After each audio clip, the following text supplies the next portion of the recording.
vous avez un phénomène curieux, et on parle librement, c'est quand même le bellicisme américain. Les Américains sont guerriers. Quelle est la source de ce bellicisme? Est-ce que c'est l'industrie d'armement qui souhaite que son activité se développe? Est-ce que c'est une culture venant encore du temps de la guerre froide? Mais les Américains prennent une posture qui est quand même guerrière. Je prends un exemple qui va dans le sens de votre question. C'est l'absurdité du débat sur la Crimée. La Crimée est russe. C'est comme ça. Elle a été conquise par le prince Potemkin pour le compte de l'impératrice Catherine de Russie il y a maintenant 3 siècles, et elle est russe. Elle est devenue ukrainienne qu'à la suite d'une décision fantaisiste du président de l'époque, Khrouchtchev, qui a voulu rééquilibrer la présence soviétique aux Nations Unies et avoir une Ukraine plus forte, et donc on a donné à l'Ukraine, pour la conforter, la Crimée. Mais la Crimée est russe. La seule chose, seul reproche qu'on peut faire aux Russes, c'est la manière dont s'est déroulé le processus. Mais contrairement à ce qu'on dit, ce n'est pas du tout contraire aux traités existants, parce qu'au moment où les frontières ont été consolidées, c'est-à-dire la fin de la guerre, la Crimée n'était pas rattachée à l'Ukraine. La Crimée était indépendante russe. La preuve, c'est que la conférence de Yalta, qui est la dernière conférence de la guerre, a été organisée en Crimée par les Russes en présence des Américains et des Anglais. Il y avait à la fois Roosevelt et Churchill. Donc cette obstination sur l'affaire de Crimée est tout à fait étrange. Et on nous a entraînés, c'est Bruxelles qui nous a entraînés, dans une politique de sanctions qui nous coûte très cher. Parce que ces sanctions portent sur les livraisons, notamment de produits alimentaires à la Russie, et la France était exportatrice de produits alimentaires. Je suis allé à Moscou il y a 6 mois, et j'ai dîné dans un restaurant qui est à côté du Bolchoï, du théâtre. Et j'ai vu que sur le menu, il y avait marqué qu'il y avait des huîtres. Je me suis dit, tiens, c'est bizarre, les Russes ont des huîtres, comment ça se fait? Alors j'ai fait venir le directeur et je lui ai dit, mais vous avez des huîtres, est-ce qu'elles viennent de France? Il me dit, non, c'est fini. Elles venaient de France jusqu'il y a 3 mois, vous avez fait des sanctions, et maintenant nous achetons nos huîtres en Corée du Sud, et d'ailleurs elles sont meilleures et moins chères. Ce qui fait qu'on n'a pas de chance que ça revienne en arrière. Le problème de l'Ukraine est plus compliqué. Mais comme vous savez, il y a un accord en Ukraine, l'accord de Minsk. Il y a eu l'accord de Minsk I et l'accord de Minsk II. Les accords de Minsk sont tout à fait satisfaisants. Et les négociateurs sont les Allemands, les Français, les Russes et les Ukrainiens, plus les représentants de l'Organisation internationale de Vienne. Les Américains n'en font pas partie, donc c'est un accord européen-russe. Et les Russes appliquent actuellement les accords de Minsk. Donc nous devrions apparaître comme le continent de la paix, et non pas le continent du bellicisme.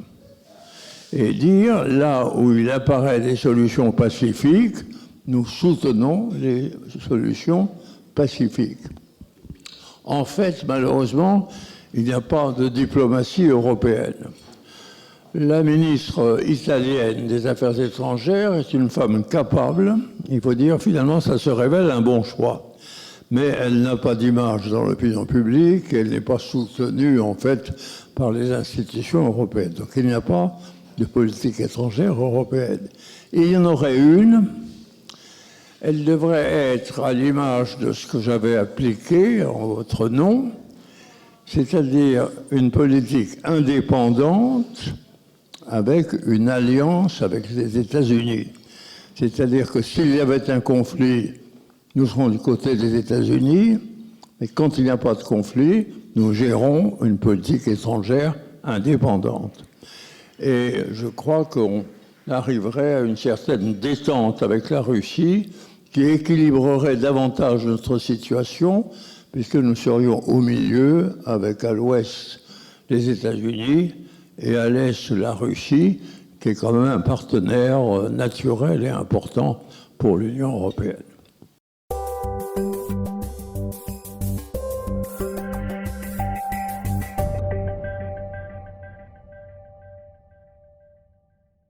N'est-ce pas ? Il ne faut pas négocier le Brexit au sommet en prenant des postures, etc. Non, c'est bas de gamme.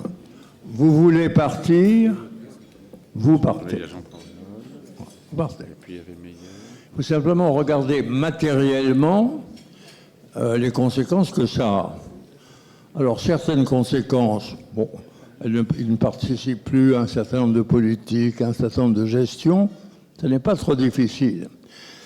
Il y a un point sur lequel la position britannique est à peu près ingérable, c'est qu'ils veulent limiter l'immigration des Européens et garder l'accès du marché européen pour leurs produits et pour leurs finances.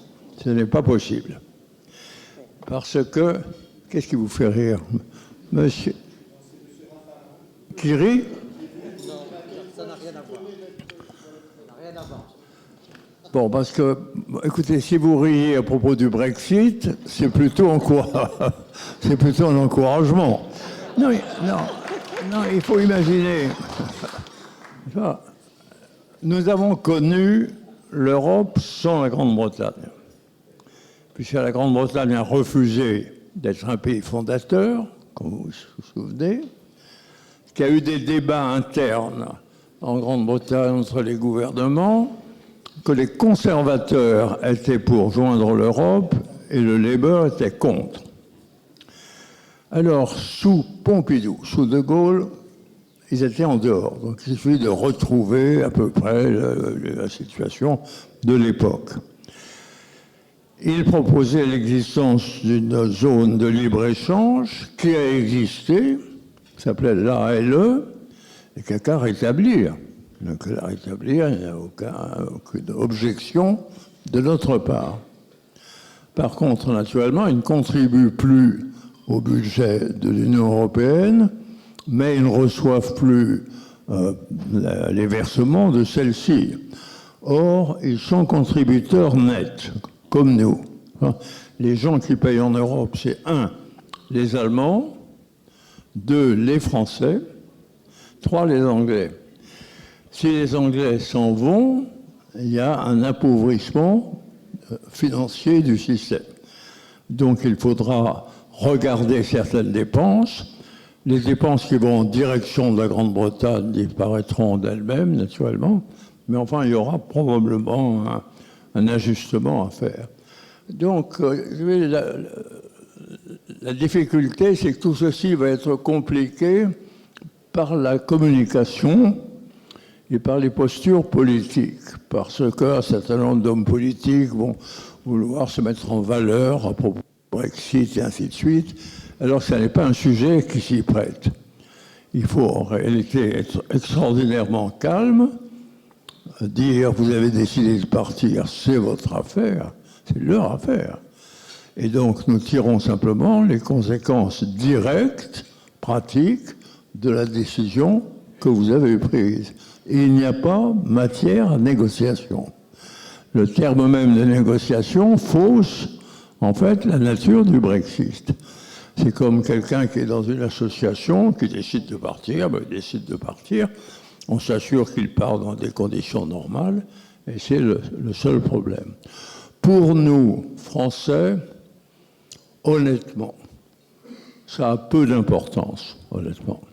Ça a une importance pour les Français qui vivent en Grande-Bretagne et qui sont assez nombreux, puisqu'il y a plusieurs centaines de milliers de Français qui travaillent principalement à Londres, d'ailleurs, où ils sont la première communauté étrangère.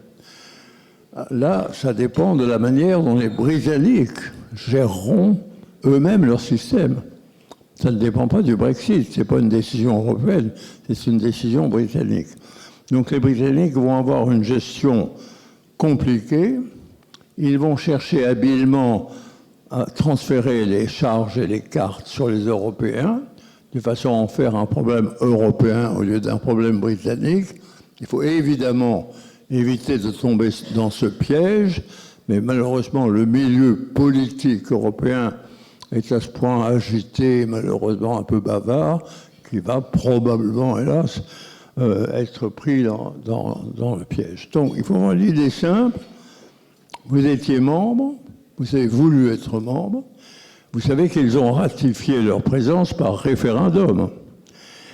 Ils ont fait un référendum en 1975 et où ils ont eu 68% de voix pour. Bon. Maintenant, il faut un référendum, il y a un peu de plus de voix contre. Ils sont venus, ils s'en vont et on fait en sorte que les choses se passent de la manière la plus normale possible.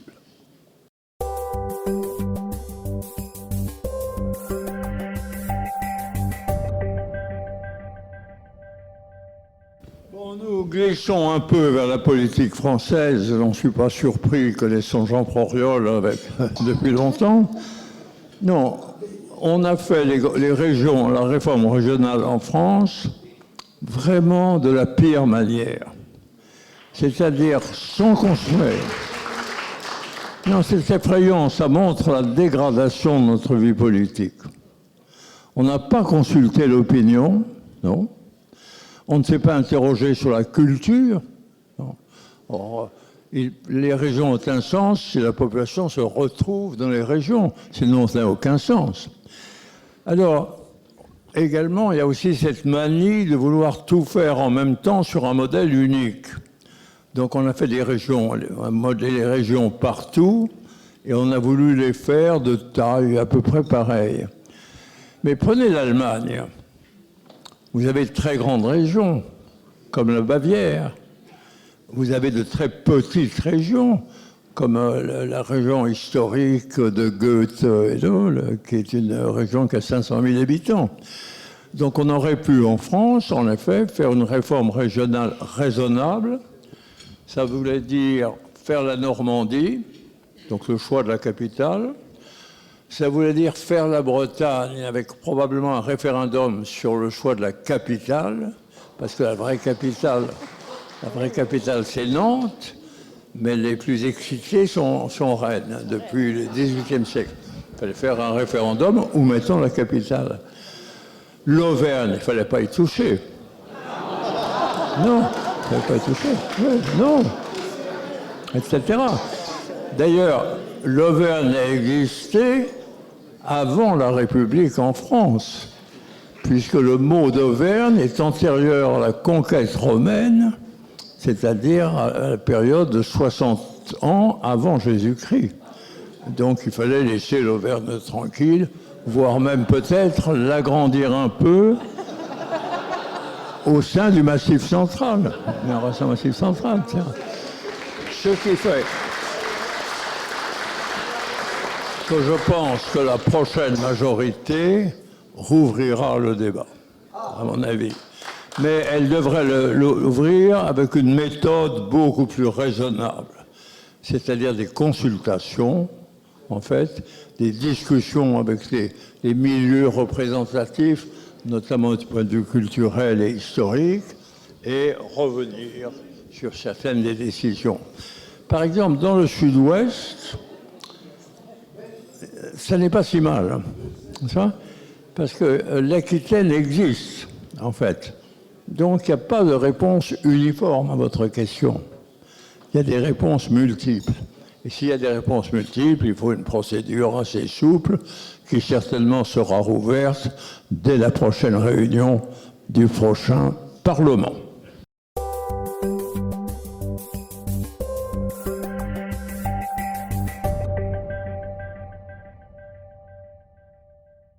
Ce n'est pas un sujet qui peut provoquer l'amusement, voire l'hilarité du public. Bon, non. Or, l'heure passe et je souhaiterais que la prochaine question, qui sera la dernière, qui sera celle de M. Casanova... Attendez, il faut que je réponde, là. Bon. Non, nous avons besoin, en Europe, d'une réflexion scientifique, ou en tout cas assez poussée intellectuellement, sur la politique économique. Nous en avons besoin. Il vient de paraître des livres américains sur l'Europe et sur l'économie européenne, qui sont des livres absurdes. Le nommé Stiglitz a fait paraître un livre disant que l'euro condamnait l'Europe, et en réalité, ce livre devrait mériter à M. Stiglitz non pas le prix Nobel, mais un bonnet d'âne. Parce qu'il recommande comme solution, tenez-vous bien, enfin, qu'on découpe la zone euro en plusieurs zones, 3 ou 4, que chacune de ces zones est un petit euro, une sorte de petit euro, qui flottera, on ne sait pas très bien comment, et qu'au bout, ces euros se rejoindront pour redevenir un euro unique. Ça a un niveau d'absurdité qui, en France, ne serait même pas admis en première année d'études économiques. Nous avons vécu tout ça, n'est-ce pas ? Et ce qui est très frappant dans ces textes, ce sont des gens qui n'ont aucune expérience du gouvernement. Ils n'ont pas idée de ce que c'est. Nous avons eu, en France, en Europe, une période où nous avions le marché unique et les monnaies flottantes. Ça s'est déjà produit. C'était catastrophique et ingérable. Donc nous savons que c'est ingérable. Donc le problème, c'est d'avoir une monnaie commune et de la gérer d'une manière compatible. Ça, c'est plus difficile, ce qui suppose des convergences, mais c'est certainement pas d'aller dans la direction de Stiglitz. Ce qui est intéressant, c'est un autre livre qui est apparu sur la croissance américaine. Et l'Amérique a un réalisme économique tout à fait stupéfiant. Les États-Unis sont le pays du monde qui a eu le plus haut niveau de protection douanière jusqu'à la dernière guerre. Ils avaient un taux de droits de douane très supérieur au taux de droits de douane européen. Et ils se sont retournés comme un poisson dans l'eau, comme le poisson que je n'ai pas réussi à avaler au cours de ce dîner. Ils se sont retournés et ils ont été les avocats de la suppression totale des droits de douane. C'est même tout à fait extraordinaire. Mais il ressort de ces études que la croissance ne vient pas de la dépense publique. La croissance ne vient pas des discours présidentiels. La croissance vient d'un mouvement de la société économique dans lequel il y a deux groupes d'acteurs. Il y a l'État pour les grands projets et les entreprises totalement libres pour le reste. Et en France, nous n'avons plus de grands projets pour l'État et on traite très durement, sévèrement les petites entreprises. Donc, nous ne pouvons pas avoir de croissance. Il faut revenir à un système qui ressemble à celui que nous avons pratiqué dans les années 75-80, où la France a lancé la construction de 58 centrales nucléaires, hein, pour un pays de taille moyenne, a lancé le début des trains à grande vitesse, qui ensuite se sont répandus dans le monde, a commencé la conquête de l'espace avec Airbus et avec les fusées, et ainsi de suite, et par contre, libérer l'économie des entreprises. les laisser décider, les laisser choisir, les laisser travailler. C'est-à-dire faire l'inverse de ce qu'on fait. Alors, le livre dont vous parlez peut-être, qui est un livre intéressant, mais c'est un livre qui s'appliquerait à un secteur industriel assez libre dans la société européenne et dont l'État ne se désintéresserait pas, mais dans lequel il n'interviendrait plus. Et je crois que c'est en effet un schéma de ce type vers lequel on doit aller.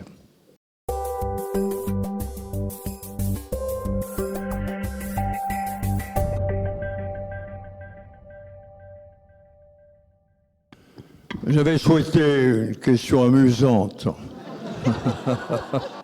Pour terminer la soirée, pour que vous partiez le sourire aux lèvres. Et M. Casanova nous dépeint, hélas, un problème extrêmement préoccupant. Extrêmement préoccupant. Plus même que vous ne l'avez dit, en fait. La démographie, dans les prochaines années, va être galopante dans la planète, mais essentiellement en Afrique. Et le trop-plein de population africaine n'ira pas vers l'Amérique, ni du Nord ni du Sud, n'ira pas en Asie, où à la fois la Chine et le Japon sont absolument décidés à garder les frontières fermées, donc viendra en Europe. Ce sera ingérable. Donc c'est un sujet sur lequel il faut certainement beaucoup réfléchir. Et il n'y a pas eu, ce qui est très curieux, d'analyse. Parce que dans ce phénomène de l'immigration, vous avez des sous-phénomènes différents. Vous avez des gens qui sont des victimes. Victimes de leur religion, parfois victimes de leur origine raciale ou nationale, et qui sont persécutés. C'est-à-dire des gens qui sont menacés dans leur vie, dans leur existence. Il faut les accueillir. Et il faut les accueillir mieux que nous ne le faisons. Mais il faut mettre dans cet accueil une espèce de perspective, c'est que si l'ordre revient dans leur pays, ils y retourneront. Je vois le problème des jeunes immigrés, par exemple, qui viennent de Syrie, pays très déchiré, en fait, par une étrange guerre civile, et guerre civile sans solution, parce qu'il y a 4 guerres civiles en même temps, et donc il n'y a pas de solution possible ou pratique. Mais ceux qui veulent devenir médecins, ceux qui veulent devenir pharmaciens, ne peuvent pas apprendre le langage en une génération, pratiquement impossible. Donc ils ne peuvent se diriger que vers des petits métiers, des petites formations, donc très décevantes et très frustrantes. Mais néanmoins, l'idée générale, c'est les gens persécutés, on les accueille mieux que nous ne le faisons, y compris financièrement, mais avec une perspective, si les choses se rétablissent, on vous aidera à revenir chez vous. Les autres, ce sont des mouvements de population pour lesquels il faut s'organiser de façon à les contrôler. C'est-à-dire savoir quel est le niveau de population qui est acceptable et quel est celui qui désorganise la vie économique et sociale. Car ces mouvements-là n'ont pas de légitimité propre. D'ailleurs, si vous regardez les photos, c'est tous des jeunes hommes qui ont des iPhones. En réalité, il y a peu de femmes, peu d'enfants, et donc ce sont des gens qui vont là où ils pensent qu'ils peuvent avoir de plus grandes chances dans la vie. Ce n'est pas un droit qu'ils ont. Et il faut les faire rentrer dans la législation courante de l'immigration, c'est-à-dire des autorisations qui sont données après examen de dossier, et ainsi de suite. La grande difficulté, c'est qu'il n'y a pas de participation, en ce sens que la plupart de ces immigrés détruisent leur identité au préalable pour être sûr qu'on n'aura pas de dossier trop compliqué les concernant. Et en même temps, il y a un trafic important qui fait que ce sont des circuits financés. Et la plupart des arrivées actuelles de l'Afrique, non pas du Sud, mais de l'Afrique du Sud du Sahara, sont des mouvements qui sont financés et pour lesquels on paye 20 000 euros pour payer le voyage. Donc tout ça doit être démonté, en fait, traité sérieusement par les Européens qui en ont d'ailleurs la capacité. La fragilité que nous avons, c'est que nous avons des frontières, malheureusement, qui par nature sont très difficiles à protéger. Et autant les frontières françaises peuvent être protégées, autant les frontières grecques, italiennes du Sud, espagnoles, sont beaucoup plus difficiles à protéger. Donc il devrait y avoir une grande solidarité dans ce domaine et la recherche de systèmes de protection plus efficaces. Mais ce que vous avez dit est très juste. En Grande-Bretagne, en fait, l'immigration qu'ils ont rejetée, ça n'est pas l'immigration africaine, c'est l'immigration européenne. Et ça rend à peu près impossible une négociation du Brexit. Parce que comme il faudra que le traité soit approuvé par les parlements, jamais le Parlement polonais, jamais le Parlement hongrois n'accepteront un traité qui interdiront à leurs ressortissants de se rendre en Grande-Bretagne. Donc ça, c'est un problème britannique. Mais par contre, le problème historique, c'est-à-dire 30 ans ou 40 ans, il faut absolument que les dirigeants de l'Europe et les milieux dirigeants de l'Europe s'en saisissent. Parce que imaginez que la flamme gagne toute l'Afrique du Nord.